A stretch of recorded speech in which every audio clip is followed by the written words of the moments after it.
Hello दोस्तों। तो अभी अभी बहुत ही मज़ेदार घटना घटी है। तो ये जो मैं वीडियो बना रहा हूँ मैंने पहले भी बनाया और कैमरा ऑन करना भूल गया। तो मैं फिर से ये वीडियो बना रहा हूँ। तो मैं जो ये वीडियो बना रहा हूँ ये वीडियो है सुसाइड, आत्महत्या। आखिर लोग आत्महत्या क्यों करते हैं और उनको आत्महत्या में क्या सलूशन मिलता है, आत्महत्या से क्या होता है और क्यों नहीं करनी चाहिए। मेरा मेन जो है ना रीजन यही है कि मैं इसके बारे में यही बताना चाहूंगा। इसमें मेरा कोई भी अपना पर्सनल कोई पॉइंट ऑफ व्यू नहीं है। मैंने जो किताब में कहीं पढ़ा है या किसी बुद्धिमान व्यक्ति से सुना है, अलग अलग जगह देखा है या साइंस में पढ़ा है, उसी के का निचोड़ मैं आपके सामने प्रस्तुत करूंगा। तो मैं ये बोलूंगा कि आत्महत्या को अगर आप डिवाइड करेंगे तो इसका मतलब होता है आत्मा और हत्या। क्या कोई व्यक्ति अपनी आत्मा की हत्या कर सकता है? नहीं कर सकता है। वो हत्या किसकी करता है? इस नश्वर शरीर का। ये तो सिंपल एक क्लॉथ है जो हमेशा चेंज होता रहता है। आत्मा अलग अलग शरीरों में प्रवेश करती रहती है, अलग अलग योनियों में, अलग अलग जन्मों में। आप सभी ने गीता का वो श्लोक सुना होगा, वासांसी जीर्णानि यथा व्यय नवानि गृह्णाति नरोपराणि, नवानि गृह्णाति नरोपराणि, है ना, न्यानि संयाति नवानि देहि। तो जब व्यक्ति परेशान होकर, जीवन में सबके अलग अलग परिस्थितियां आती हैं, अलग अलग नेचर एग्जाम लेता है, अलग अलग मुश्किलें देता है। कुछ लोग हार जाते हैं और कुछ लोग जीत जाते हैं। तो जो हार जाते हैं और लगातार उनके जीवन में संघर्ष आते जाते हैं और लगातार उनको हार मिलती जाती है, तो कई लोग परेशान होकर सुसाइड कर लेते हैं, आत्महत्या कर लेते हैं। आत्महत्या से क्या उनके सारे संघर्षों का अंत हो जाता है? अब मृत्यु के बाद क्या होता है ये तो मुझे भी नहीं पता, लेकिन जो मैंने किताबों के हिसाब से पढ़ा है मैं आपको वही बताऊंगा।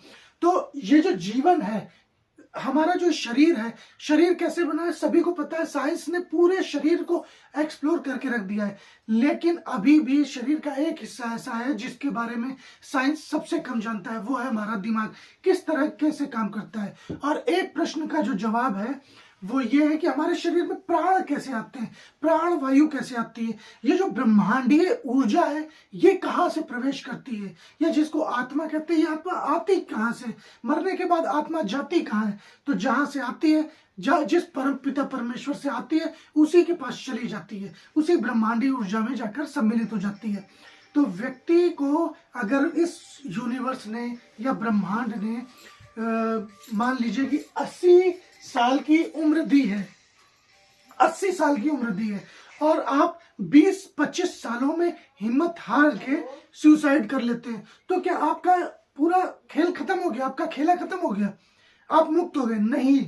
अगर ऊपर वाले ने आपको 80 साल की उम्र दी है और आप 25 वर्ष की आयु में सुसाइड कर लेते हैं, तो जो बाकी की रिमेनिंग 55 साल की उम्र है वो भी आपको इसी मृत्यु लोक में ही जीवन जीनी पड़ती है। क्यों? क्योंकि ऊपर वाले ने आपको 80 सालों तक सारे भोग विलास को भोगने के लिए भेजा है, अपने इच्छाओं को कंट्रोल करने के लिए भेजा है, अपनी आत्मा को शुद्ध करने के लिए भेजा है, लेकिन आप हिम्मत हार कर पहले ही क्विट कर गए। तो आपको तब भी आत्मा रूप में आप जो नेक्स्ट यूनि होगी, चाहे प्रेत की हो, चाहे पिशाच की हो, चाहे ब्रह्म राक्षस की, या कोई भी यूनि हो, आपको उसमें 55 साल जीने ही पड़ेंगे। अब प्रश्न आता है कि ये शरीर को आत्मा से बांधता क्या चीज है? तो गीता में लिखा हुआ है शरीर को आत्मा से बांधती है कई कुछ चीजें, कर्मेंद्रिया, ज्ञानेन्द्रिया, भोग विलास, गुण, जो 3 गुण होते हैं, रजस सत्व तमस। ज्ञानेन्द्रिया मतलब हमारी आंखें, कान, मुंह, कर्मेंद्रिया जिनसे हम कर्म करते हैं, और भोग विलास, काम, वासना, लोभ, मोह, माया। जब तक आप जीवित रहते हैं आपको चीजें अच्छी लगती हैं। किसी को समोसा अच्छा लगता है, किसी को पिस्ता अच्छा लगता है, किसी को पिज्जा अच्छा लगता है, बर्गर अच्छा लगता है। मोह, आपको किसी से मोह हो जाता है, प्यार हो जाता है। लोभ, आपको किसी की कार देख के, किसी का पैसा देख के ईर्ष्या होती है। तो ये भी अपने आप में एक गुण है। ये सारी चीजें भोगने के लिए ही ऊपर वाले ने आपको 80 साल की उम्र दी है। जैसे जैसे इंसान बूढ़ा हो जाता है, होता जाता है, और ऊपर वाले की दी हुई उम्र तक पहुंचने लगता है। लास्ट में आते आते यदि आपके आसपास किसी की डेथ हुई हो, मृत्यु हुई हो, और आपने उसे मृत्यु शैया पर लेटे हुए अंतिम समय में देखा हो, तो आपने देखा होगा कि धीरे धीरे उसके शरीर के जो चक्र होते हैं बंद होने लगते हैं। आप सभी को पता है कि हमारे शरीर में कई जगह चक्र होते हैं। फोरहेड में होता है, गले में होता है, आंखों में होता है, हृदय में होता है, पेट पे होता है, उदर में होता है। तो ये सारे चक्र बंद होने लगते हैं धीरे धीरे, और आखिरी में जाके ज्ञान चक्र बंद होता है। और जब आखिरी का कुछ समय होता है, लास्ट डे मृत्यु का, तो आपने देखा होगा कि बंदा कुछ बोलना चाहता है लेकिन बोल नहीं पाता है। क्यों? क्योंकि वायु चक्र बंद हो जाता है, वायु शरीर में प्रवेश नहीं कर रही होती है। और मृत्यु से पहले के जो लास्ट के 2 दिन होते हैं, आपने देखा होगा उस व्यक्ति को भूख भी नहीं लगती है। तो ये कुछ सिम्टम्स है, ये सारी चीजें अपने आप एक एक करके बंद होने लगती है और आत्मा शरीर से मुक्त हो जाती है। तो यही वो सारी चीजें, जैसे आप किसी इलेक्ट्रॉनिक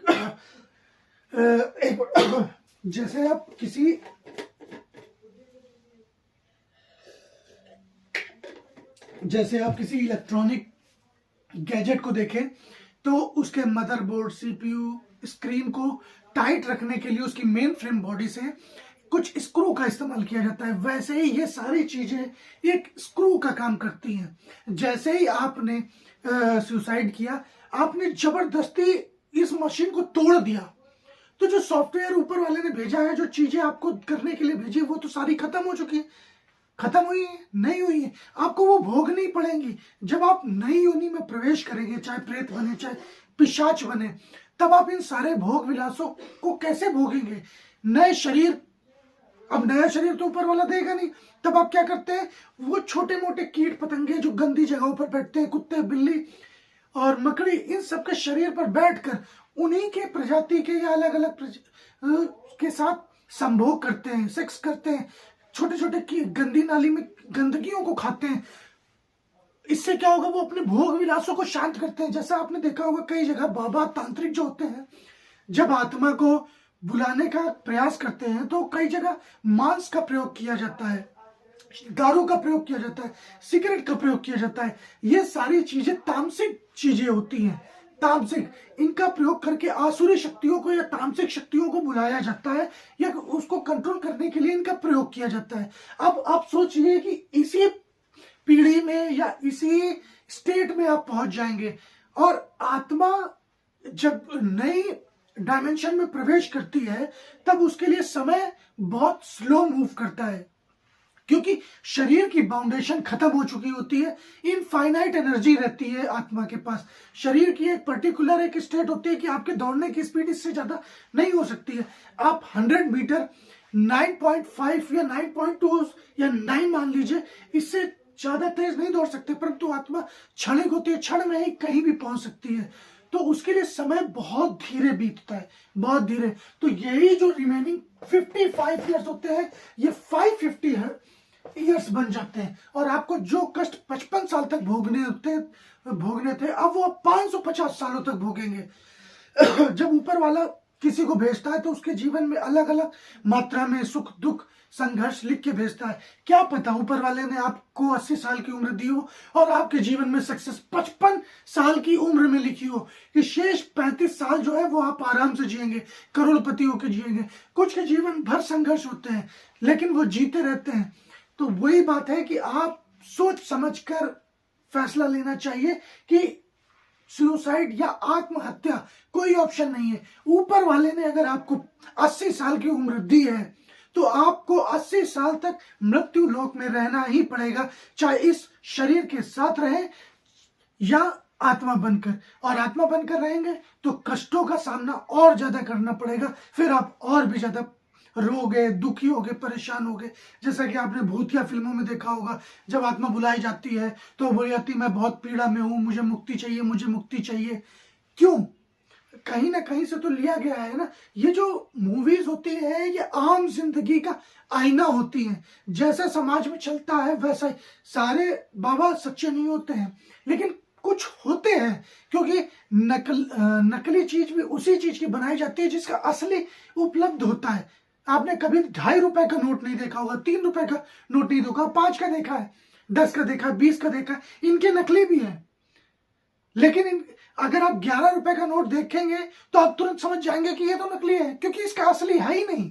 उसी तरह ये बाबा लोग भी ढोंगी होते हैं, लेकिन इनके वास्तविक रूप भी है जो ये सारी शक्तियों को अपने अंदर समाहित रखते हैं। तो मैं उन्हीं के कुछ विचारों को बोल रहा हूं, जैसा कि प्रेमानंद महाराज बोलते हैं, होइए वही जो राम रचि राखा। मतलब होना वही है जो राम ने रच रखा है, चाहे वो कष्ट हो चाहे जो हो। अगर आपको लगता है कि आपकी समस्या का कोई समाधान नहीं है, आप अनंत नकारात्मकता में खो गए और आप जिस सिचुएशन में फंस गए उसका कोई अंत ही नहीं नजर आ रहा है, तो तिब्बत में कहावत है कि यदि ऊपर वाले ने, परमात्मा ने या नेचर ने आपको कोई ऐसी समस्या दी है तो उसका हल भी जरूर होगा, चाहे थोड़े समय के बाद हो। और यदि हल नहीं है तो फिर आप कर भी कह सकते हो, और जब हल है तब भी आप सोच क्यों रहे हो? हल तो है ही, जब हल है तो मिलेगा ही मिलेगा। उसके लिए चिंता की क्या आवश्यकता है, चिंतित होने की क्या आवश्यकता है, नकारात्मकता में जाने की क्या जरूरत है? तो इसीलिए भगवान विष्णु पर विश्वास रखिए, और किसी भी परिस्थिति में यदि आपको अपने जीवन में नकारात्मकता दिख रही है और दिख रहा है कि चारों तरफ अंधकार फैला हुआ है और आपको आशा की किरण नजर नहीं आ रही है, तो एक बात मेरे गुरुजी ने बोली थी कि रात्रि के जिस प्रहर में अंधकार सबसे ज्यादा होता है, उजाला उसी के बाद होता है। तो उस उजाले का इंतजार करिए, बस संघर्ष करते रहिए, स्टैंड करिए। सुसाइड कोई ऑप्शन नहीं है। और कभी भी ऐसा कुछ हो तो भगवान विष्णु का 12 अक्षर मंत्र याद कर लीजिए और उसको पढ़िए, ओम नमो भगवते वासुदेवाय। हर समस्या का हल है ओम नमो भगवते वासुदेवाय। आप कहीं ना कहीं से उम्मीद की किरण आपको दिखेगी। ऐसा नहीं है कि भगवान वासुदेव या नारायण स्वयं प्रकट होकर आपसे बोलेंगे कि लीजिए वत्स, आपने मुझे याद किया, ये है आपकी समस्या का हल। समस्या का हल भी वो आप ही से ढूंढवाएंगे और आप ही से समस्या सुलझवाएंगे भी। बस भगवान विष्णु को याद रखना है। और ऐसी चीजों के समय जब आपको लगे कि आपका जीवन नकारात्मकता से भर चुका है, तो आपको केवल ओम नमो भगवते वासुदेवाय का पाठ करना है। कभी भी छींक आती है, लोगों को सॉरी बोलते हैं, तो कई लोगों की आदत होती है जब भी छींक निकलती, ओम नमः शिवाय, ओम नमो भगवते वासुदेवाय। बाइक चला रहे हैं, कहीं घर से निकले, ओम नमो भगवते वासुदेवाय बोल के निकलिए। जब पहुंच गए, ओम नमो भगवते वासुदेवाय। कितना लंबा है, कितना देर लगती है, घंटों हम रील स्क्रॉल करते रहते हैं। कितना छोटा सा मंत्र है, ओम नमो भगवते वासुदेवाय। कितना समय लगा? बिल्कुल नहीं। जब भी नकारात्मकता आपके जीवन में भर जाए, तब आपको केवल भगवान नारायण को याद रखना है, या भगवान शिव को, या जिसको भी आप पूजते हैं। सबके अपने अपने मंत्र हैं। ओम नमो भगवते वासुदेवाय जैसे भगवान विष्णु का है, ओम नमः शिवाय भगवान शिव का है, ओम गंग गणपतये नमः भगवान गणपति का है। तो सबके अपने अपने मंत्र हैं, सबका अपना अपना तरीका है। अगर आपको मंत्र याद नहीं है तो बस उस परमपिता को याद कीजिए, घर से प्रस्थान कीजिए, पहुंच जाइए, शुक्रिया अदा कीजिए, आशा की किरण जरूर नजर आएगी। Thank you very much.